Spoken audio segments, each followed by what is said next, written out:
সালমান খানের মানে অ্যাক্টিং নিয়ে এখন সবাই অনেক মানে পিছনে অনেক কিছুই কথা বলছে যে সালমান খান অ্যাক্টিং এফর্ট দিচ্ছে না।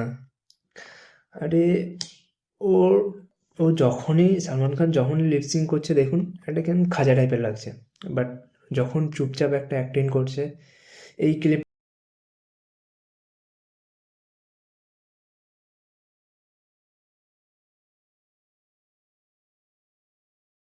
এইটা লিপসিং করছে যেন ভালো লাগছে না, যেন কিছু একটা কমতি কমতি লাগছে।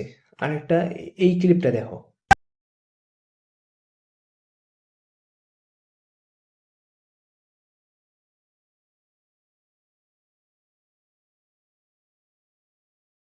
বজরঙ্গি বজরঙ্গি ভাইজানের সেম, যে ও লিপসিং করেনি, বাট পেছনে ব্যাকগ্রাউন্ডে গান চলছে, ও আর অ্যাক্টিং করে যাচ্ছে বাচ্চাদের সাথে। এই ক্লিপটা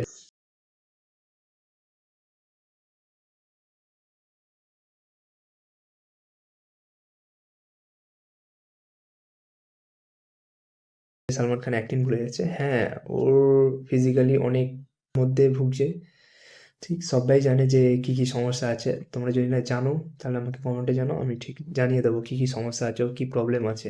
ফিজিক্যালি অনেক কিছুই প্রবলেম আছে সালমান খানের। তাই ওই মানুষটা এই সব কিছু নিয়েও যে আমাদের এন্টারটেন করে চলেছে, আমাদের মানে পরপর মুভি দিয়ে যাচ্ছে, ভালো লাগে।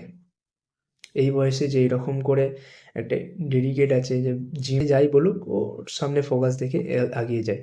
সালমান খান হচ্ছে আমাদের, সবাই বলে ভাইজান, দিক দিয়ে বলে লোকটা খুবই ভালো, মনের দিক দিয়ে সব দিক দিয়ে খুবই ভালো।